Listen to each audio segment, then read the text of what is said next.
भगवान की पूजा में भावना और श्रद्धा का महत्व सोने और चांदी से ज्यादा होता है। इस बात को अत्यंत खूबसूरत तरीके से समझाने हेतु श्री कृष्ण और उनकी दो बीवियों रुक्मिणी और सत्यभामा से संबंधित एक बहुत अच्छी पौराणिक कथा है, तो उससे आज हम सुनाने वाले हैं। और अगर ये कहानी आपको अच्छी लगे तो लाइक जरूर करें और इसी तरह के अच्छे वीडियो पाने के लिए चैनल को सब्सक्राइब भी कर सकते हैं। तो बिना समय गवाए चलिए सीधा कहानी शुरू करते हैं।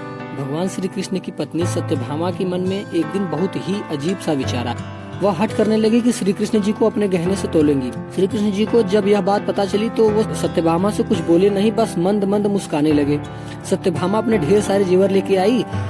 पलड़े के एक तरफ उन्होंने भगवान को बैठा दिया और दूसरी तरफ अपने जेवर रखने लगी, लेकिन पलड़ा अभी भी भगवान की तरफ झुका था। सत्यभामा के पास जेवरों की कोई कमी नहीं थी, नहीं वो जाकर ढेर सारे जेवर ले आई, लेकिन पलड़ा भारी ही नहीं हो रहा था। सत्यभामा ने अपने सारे जेवर तराजू पर रख दिए, लेकिन कोई फायदा नहीं हुआ।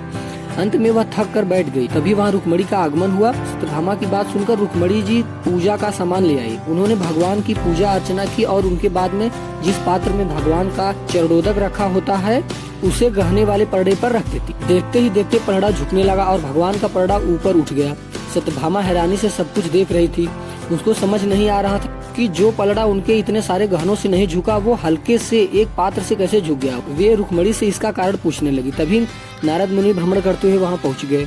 सत्यभामा की परेशानी समझकर वो इसका कारण उन्हें बताने लगी। नारद जी बोले, भगवान की पूजा महत्व सोने चांदी गहनों का नहीं है, बल्कि वह सच्ची भावना और श्रद्धा से होती है। रुक्मिणी ने अत्यंत प्रेम से भगवान की पूजन किया, जिसने उनकी श्रद्धा और भक्ति का ताकत चरणोदक में समा गई। जब रुक्मिणी ने वह पात्र तराजू पर रखा तो उनके भक्ति के कारण पलड़ा नीचे चला। ईश्वर को सिर्फ सच्चे प्रेम, श्रद्धा, भक्ति और भावना से ही पाया जा सकता है। सोने चांदी और रुपए पैसे का भगवान की नजर में कोई मोल नहीं है। भगवान की पूजा यदि सही ढंग से की जाए तो ईश्वर की प्राप्ति अवश्य होती है। सच्चे भक्ति और प्रेम के आगे ईश्वर भी झुक जाते। सत्यभामा को उनकी बात समझ में आ गई।